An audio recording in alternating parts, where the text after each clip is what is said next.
Death Trap, a thriller in 2 acts. 1 set, 5 characters, juicy murder in Act 1, unexpected developments in Act 2, sound construction, good dialogue, laughs in the right places, highly commercial. Well, that's wonderful, darling. I'm so happy for you. For both of us. Happy? Why on earth happy? Well, it's yours, isn't it? The idea you had in August?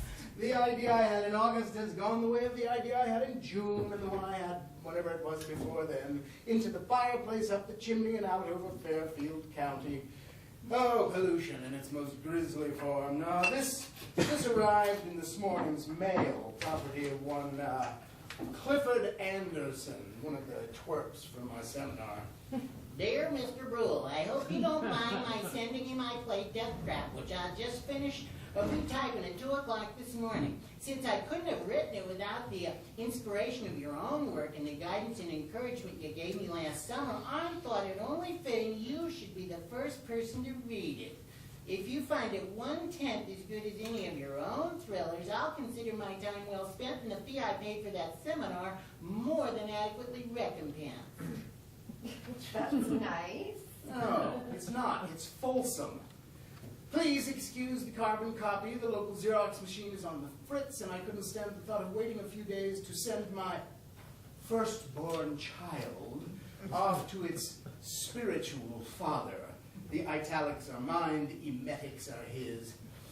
I hope you'll call or write as soon as you've read it. Let me know whether you think it's worthy of submitting to, etc., etc., etc. Son of a bitch even types well. I think I remember him enormously obese, glandular condition, 400 pounds. I wonder where he got my address. From the university. Probably. Is it really that good? His first play? It can't miss. A gifted director couldn't even hurt it. The stock and amateur rights alone will feed and clothe generations of Andersons that can easily be opened out into a movie. George C. Scott, Michael Caine. Oh, I love him. Oh, the damn thing is perfect. I should think you'd be proud that one of your students has written a saleable play. Darling, for the first time in 11 years of marriage, drop dead. Oh, my goodness. Well, I'm green with envy. I'd like to beat the wretch over the head with the mace here and then bury him in a 400-pound hole somewhere. And then, send the thing off under my own name to David Merrick or Hal Print. That is the best idea I've had in ages. Oh, my poor Sidney. I mean, what's the use of owning a mace if you don't use it once in a while? Oh, you'll get an idea of your own any day now, and it'll be a better play than that one. Oh, don't bet on it. Not that you have any money left to bet with. We're doing quite nicely in that department. Not one creditor at the door. But for how long? I've nearly cleaned you out, haven't I? We cleaned us out, Oh. and it's been a joy and a pleasure every bit of the way. Your next play will simply have to be a terrific smash. Oh, thanks. That's what I need, an easing of the pressure. Why don't you bring it to Merrick's attention? Maybe you could get a commission of some What, kind. a finder's fee, you mean? If that's what it's called. A great and glorious 1%, maybe 1.5%. Better yet, why don't you produce it yourself? You've been involved in enough productions to know how to do it, and it might be a beneficial change of pace. Darling, I may be devious and underhanded enough to be a successful murderer, but not, I think, a Broadway producer. One mustn't overestimate one's talents. Oh, collaborate with him. Isn't there room for improvement as good as the play is? The professional touch, a little reshaping and sharpening. Well, that's a possibility. I'm sure he'd be thrilled at the chance to work with And you. we'd split 50-50. And of course, you'd get top billing. Naturally, reverse alphabetical order, dear boy. It's done all the time. On the basis of who you are. Sidney Four Flops Rule. Sidney, author of the Murder Game rule. Oh, the murder game. I remember that one back in the time of King Arthur, wasn't it? Not quite that long ago. 18 years, darling. 18 years, each one flying faster than the one before. Nothing recedes like success. Oh, God, that's a good one. I could work that in somewhere. Yes, there's a has-been actor who could say it. Recedes, E-D-E-S, right? Yes, you see, you would improve it. Ah, yes, give it the inimitable Sidney Brule flavor. Close in Boston. Where does he live? Calm down. Up in Milford. What, you don't like the mace idea? No, definitely not. Blood on the carpet. Oh, and the next day, Helga Tendorf would be picking up the psychic vibrations. In Holland? I doubt it very much. Sydney, what were you smoking Friday night when the rest of us were smoking grass? She's taken the McBain cottage for 6 months. Paul Wyman's doing a book with her. He was impersonating her for 15 minutes. Oh, I thought he was finally coming out of the closet. Some murderer you'd be. Helga Tendorf moves in practically on your doorstep, and you managed not to hear about it. Does give one pause. Certainly should. Nan and Tom Weston had her to dinner last week. She told Tom all about his backaches, the money he put into silver, and his father's thing for tall women. She warned Nan that her au pair girl was going to leave, which she did 2 days later. And she found a set of keys that Nan lost in 1969. They were under the clothes dryer. She's in the McBain cottage, eh? Right over yonder. Picking up our blips on her radar this moment, most likely. Well, looks like our Mr. Anderson has himself a collaborator. Not that I really believe in ESP. Police in Europe certainly seem to. That's part of why she's here. She's supposed to be resting from pointing at murderers. Wait a minute. The fat one didn't stay the whole week, and his name was Quincy Anderson. Anderson. Oh, I wonder if he's the one with the awful stammer. One way to find out. Yes.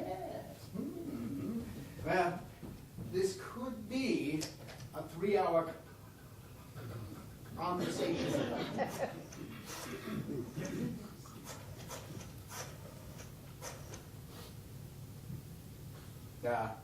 Busy. Probably talking to Merrick. What's for dinner? Salmon. Again? Yes. Sydney, would you actually kill someone to have another successful play? Don't be silly, of course I would. Spoken in jest, Ms. Tendorp. It's Mrs. She's divorced. Well, no wonder. Who could stay married to a woman with ESP? Don't fix me with that basilisk stare, whatever a basilisk happens to be. Wouldn't you like to go back into Sardis secure in the knowledge we're not going to be seated in the kitchen? Do you know how much this play could net its author in today's market? $2 million. That's not including death trap t-shirts. Huh? If that's not a proper motive for murder, I'd sure like to know what is. Oh, I wish you hadn't told me about her. Ah, here we go. Ah, yes, this is Clifford Anderson. Sidney Brule. He's not the stammerer. Why, yes, I did. I finished it about 15 minutes ago, and I don't mind telling you, you have an enormously promising first draft. Well, I was just saying to my wife, Myra, that when you give it the reshaping it needs, point it up in the right places, work in a few laughs here and there. It'll be right up there with Sleuth, the murder game, Dial M. It has the makings, as we say. Oh, well, I should think you would. Oh, God, I know that feeling all too well. Yes, I thought the murder game was finished the first time round until someone with much more experience in the theater took it in hand, helped me revise it, improved it greatly, I don't mind admitting. George S. Kaufman. No, he didn't take credit, though God knows I urged him to. He was deeply in debt at the time. He didn't want it known that he had a share of the royalties. But listen, I may be quite wrong about this. What kind of a reaction have you had from other people? Really? No one at all? Well, thank you. That's very flattering, but certainly someone else has read it. Your wife, your friends, some of the people from the seminar? Oh, I see. Well, that is ideal, isn't it? Total isolation, and all you have to do is check the thermostat and water the plants. I'm surprised you've written only one play since July. I'd have tossed off 3 or 4 by now. Well, yes, I am. It's a marvelous thriller about a woman with ESP, based on Helga Tendorf. You know, the Dutch psychic. She's a neighbor of ours. Yes, It's called The Frowning Wife. But that's just a working title. I'll have to come up with something juicier than that, huh? I love Death Trap, by the way. The title and the play, or the promising first draft, I should say. Well, yes. Yes, I do, but far too many to give you over the phone. I think we should get together, go over the manuscript scene by scene. I'm free tonight, as a matter of fact. Why don't you drive down? Oh, I see. Well, why don't you take the train, and I'll pick you up at the Westport station, run you over. It'd be better that way anyway. You'd have a devil of a time finding us. We're way off in the woods. Have to send up flares when we're expecting company. Mm-hmm. All right, you do that. I'll hold on. Car's in the shop for repairs. He's house sitting for a couple in Europe, unmarried. Do you think he'll be open to the idea of collaborating? Yes, I think it. Oh, God, was George S. Kaufman even alive when the. Oh, no. That's a bit too early. When's the next one? Yeah, well, that's too late. All right, well, let's go with the 7:29 then, and there is an 11:00 something out of New York that I'm sure stops at Milford. You'll have no trouble at all getting back home tonight. All right. Oh, and would you please bring the original? The carbon is hard on these old eyes. All right, then we'll see you at 7:29. All right. Oh, and Terrence. May I call you Terrence? Why not? Clifford. I'm sorry. I may be a little late. I have some errands to run, but just stay by the station, and I'll be by eventually. Navy blue Mercedes. Mm-hmm. All right. Well, I'm looking forward to it. All right, you too. I think he's the one without any obvious defects. What errands do you have to run? Didn't you say something about library books, picking them up, dropping them off? No, I didn't. Oh, well, I thought you did. The Xerox has been fixed, but he's decided to stay a few days in case I have any small suggestions to make. No one else has read it. No one even knows he's working on it. No one will see you picking him up. Thought it'd cross my mind. I'm so used to planning crimes on paper. Why did you ask him to bring the original copy? You heard me. The carbon is a strain, and we should have copies, 2 of them, to go through. I don't want him leaning over my shoulder for 2 hours, exhaling cheeseburger. He probably has another carbon copy filed away somewhere. Oh, more than likely, and all his notes and outlines, previous drafts. Opening night of my dazzling triumph, his gray-haired mother comes down the aisle with the Westport and Milford police departments, huh? Oh, dear. You know, Lottie asked me to call her. Give her a buzz. Hold on. Did you talk to her today at all? No. All right, hold on. They're 1161? Yes. Hello, Lottie. How are you? You asked me to call? No, I don't think so. I have a new idea that I'm working on. I don't want to lose touch with it. It's in the embryo stage, you know. But Myra might want to. Hold on. They're going to the new French thing at the Fine Arts, too. I can drop you off right on the way. No, I don't want to see it. Not tonight. Lottie, Myra will pass, too. She's feeling a bit under the weather. But I'll tell you what, give us a full report on it tomorrow, will you? All right. Okay, we'll have fun. All right. Goodbye, then. You don't have to stand guard over me. I only kill when the moon is full. Why did you lie just now? Why didn't you tell her someone was coming to see you? What business is it of theirs? I don't know why I lied. I'm just a liar. The moon was full last night. Except for a little sliver down at the bottom. Oh, well, I shall have to exercise massive self-control and remember that carbon, which almost certainly exists. If not for that, Sidney, would you? Could you?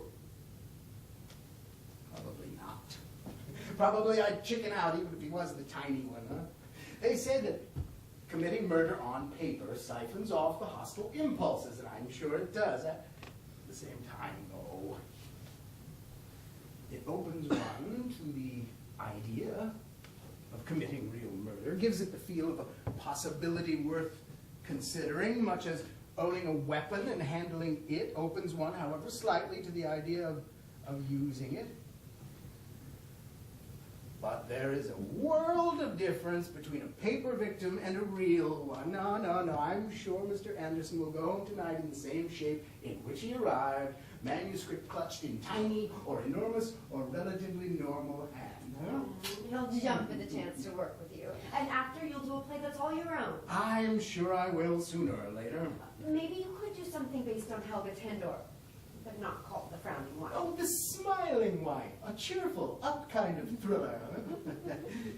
You know, though, there could be an idea in this.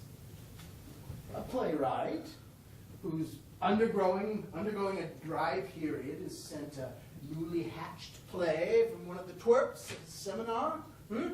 It's a possible opening, isn't it? Especially if the play is highly commercial and the author has a room full of weapons. Put it in your notebook. I will. Pity he has the title Death Trap.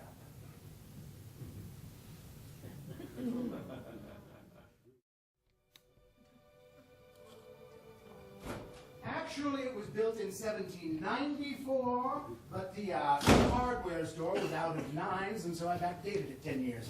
It's a beautiful house. Oh, the Historical Society had kittens. Hello? Hello there. Oh, this is Clifford Anderson, dear, my wife, Myra. It's a pleasure to meet you. Oh, come in. I was beginning to worry. The room you work in. How did you guess? The typewriter. And all these posters. Oh, is that the mace that was used in Murderer's Child? Yes, and the dagger is from the murder game. Careful, sharp. We substituted the trick one in Act 2. In for the kill. Yes. I can't understand why that play didn't run. Critics peeing on it might be the answer. The train must have been late, was it? No, Mr. Brule was. The train was on time. I had to get gas, and Frank insisted on fondling the spark plugs. Did I tell you that Gunpoint was the first play that I ever saw? I had not living in New York at the time, and I came in on the train one Saturday to visit her by myself. Another first from Hartford. She took me to the matinee. I was 12 years old. If you're trying to depress me, you've made it. How? Oh, I'm sorry, but that's how I got hooked on thrillers. Angel Street did it for me. Where's that grocery bill, Bella? What have you done with it, you poor wretched creature?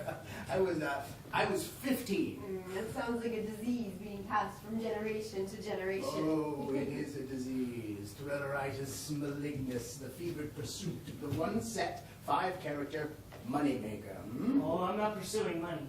Not that I wouldn't like to have a place like this to work in, but that isn't the reason I wrote Death Trap. No, you're still an early case, boy. It's not a disease, it's a tradition. A superbly challenging theatrical framework in which every variation seems to have been played. Can I conjure up a few new ones? Can I startle an audience that's been on Angel Street, that's dialed M for murder, and witness the prosecution that's played the murder game? Lovely speech, and thanks for saving me to last. I was coming to sleuth. Well, I'm glad I stopped you. So am I. I'm a little euphoric about all that's happening. As well you should be. Well, would you like something to drink? Yes, please. Do you have some ginger ale? Yes. Sydney, scotch? No, dear, I think I'll have ginger ale, too. These aren't all from your plays, are they? Oh, God, no, I haven't written that many. No, friends give me things now, and I prowl the antique shops. There's a disease. Oh, yes, and a super excuse for not working. Oh, I found that in Ridgefield just last week. Authentic German. Oh, it's beautiful. Yeah. Well, as you can see, I am taking very good care of my spiritual child under lock and key. I've got the original here. Oh, thank God.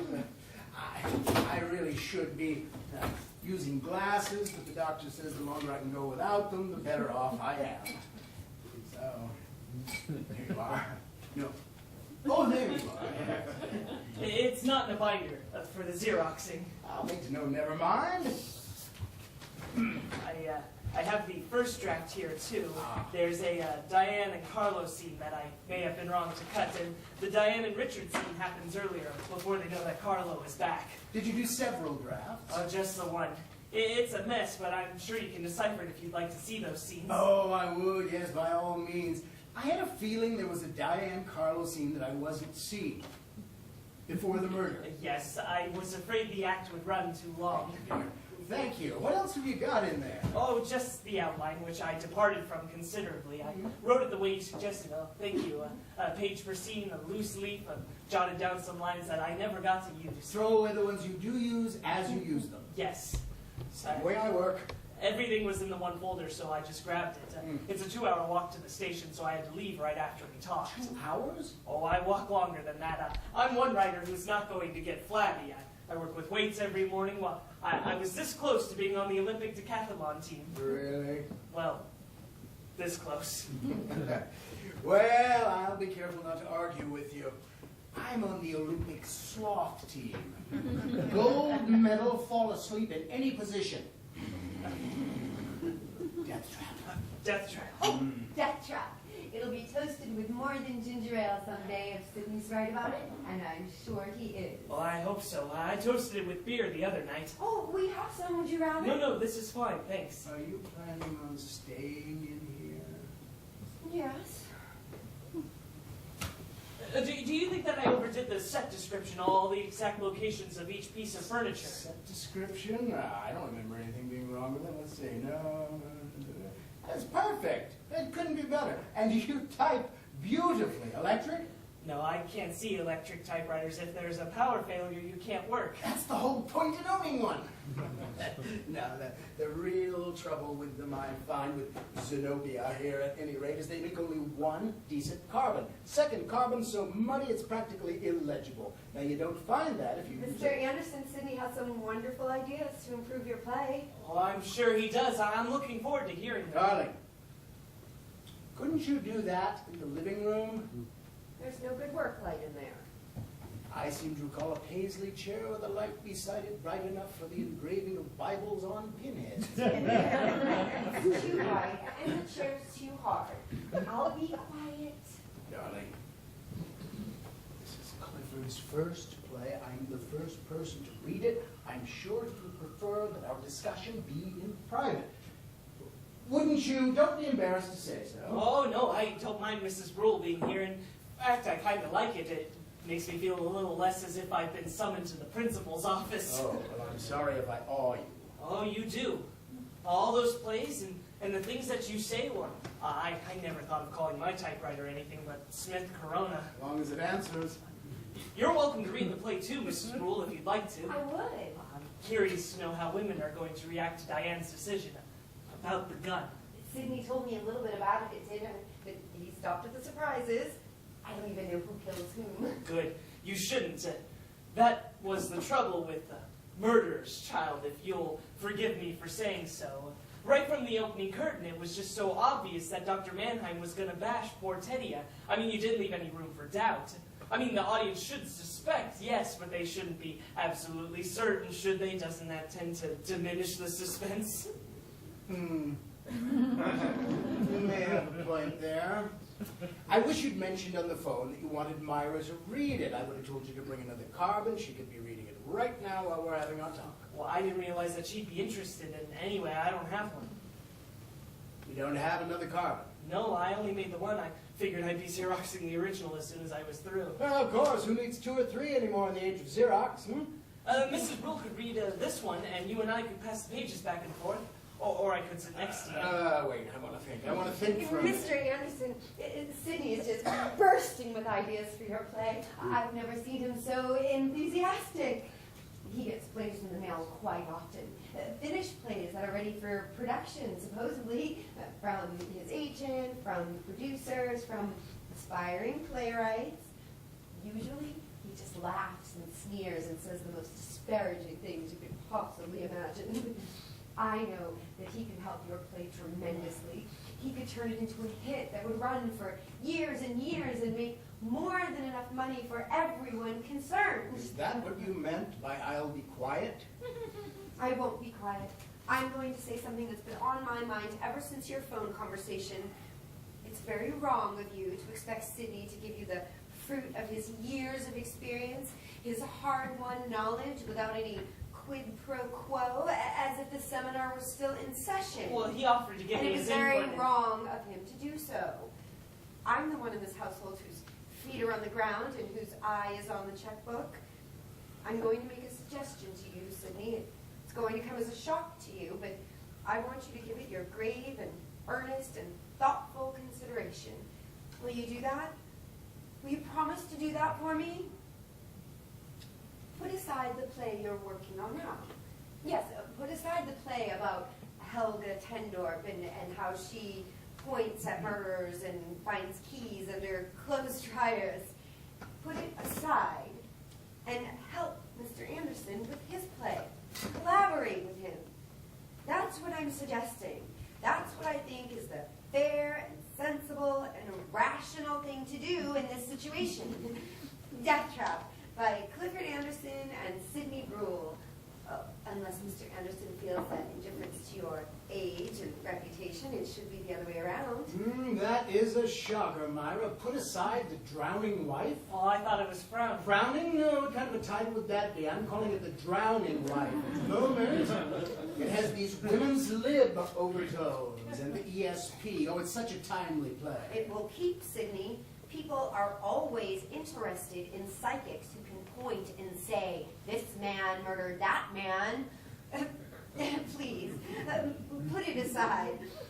Do for Mr. Anderson what George S. Kaufman did for you. It's awfully persuasive, Myra. How does it grab you?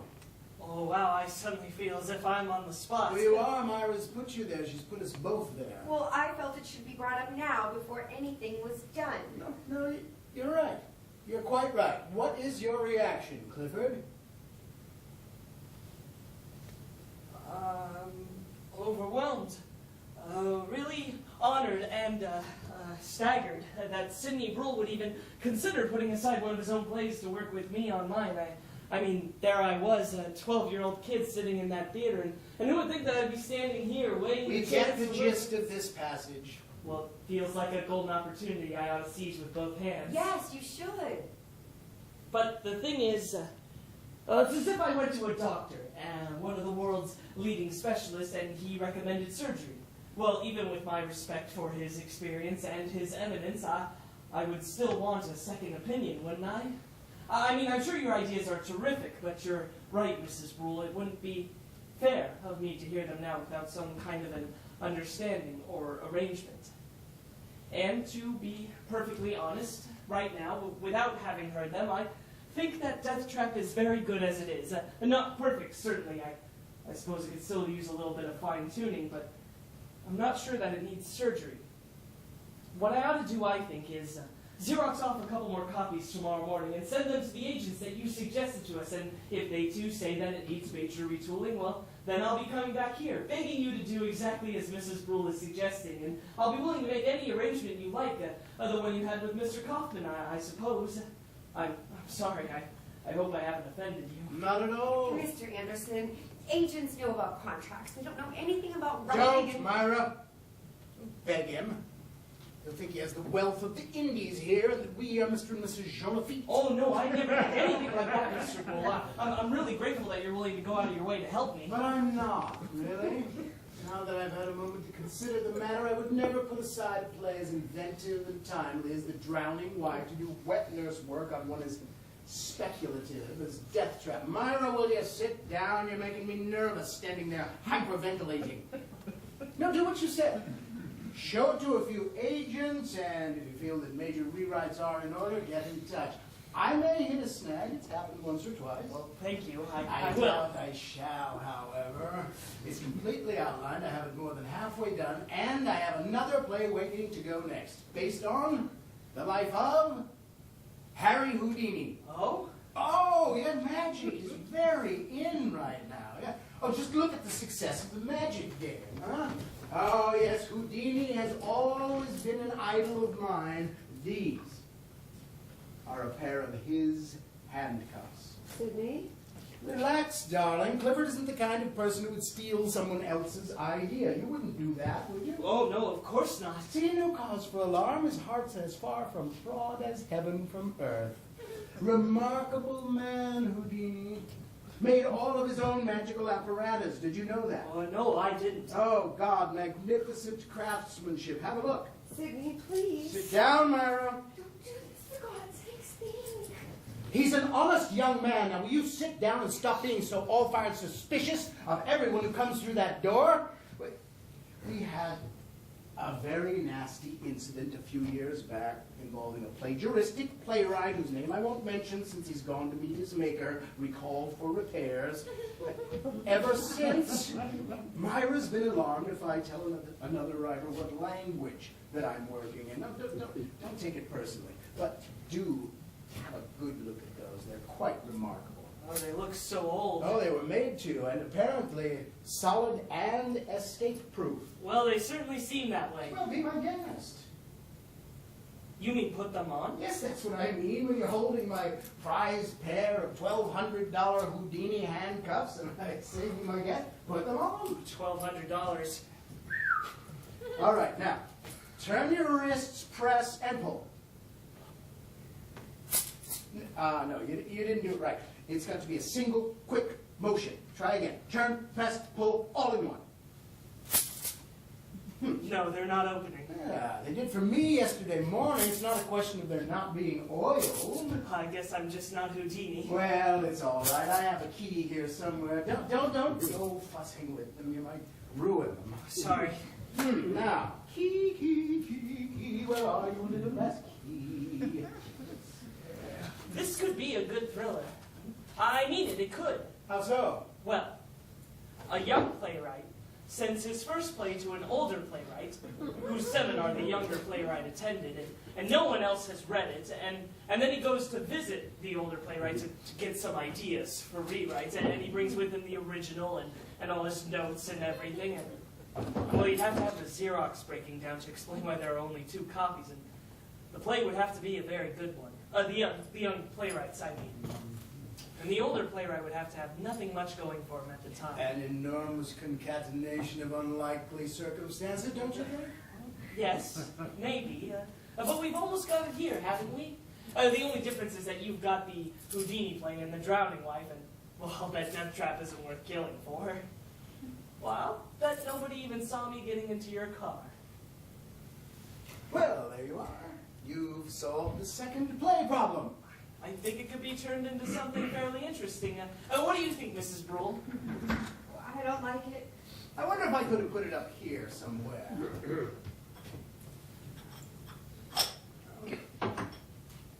Oh, I forgot to mention, I'm expecting a phone call around 8:30. That's about what it is now, isn't it? There's a woman coming to visit me, and I couldn't reach her before I left, so I left a note for her on the hall mirror detailing where I was and how to reach me, so that she could call and find out what train I'm taking back, so she can pick me up from the station. 1 2-hour walk per day is just about enough for me.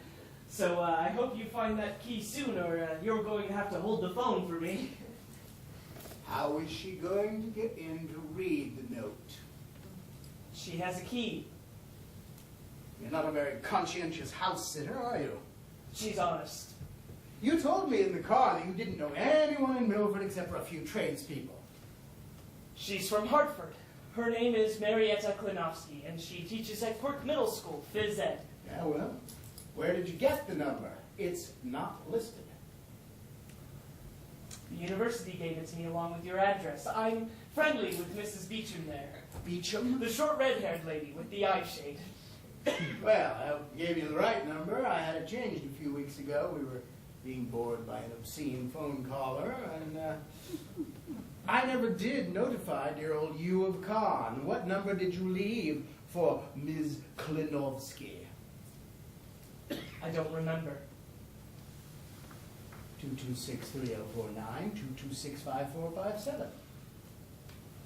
The First 13049. The right number, I must have. Notified the university. Clean forgot about it. How strange and how untypical of me. Would you go on looking for the key, please? Certainly. My heart won't take it. Won't take what, dear? My finding the key? I do believe the two of you thought I was going to grab the mace and do a Dr. Mannheim, huh? Is that why you've moved yourself down to the end of the couch there, Clifford?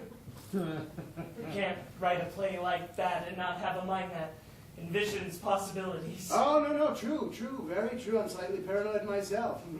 But what's your excuse, oh loyal and trusting wife?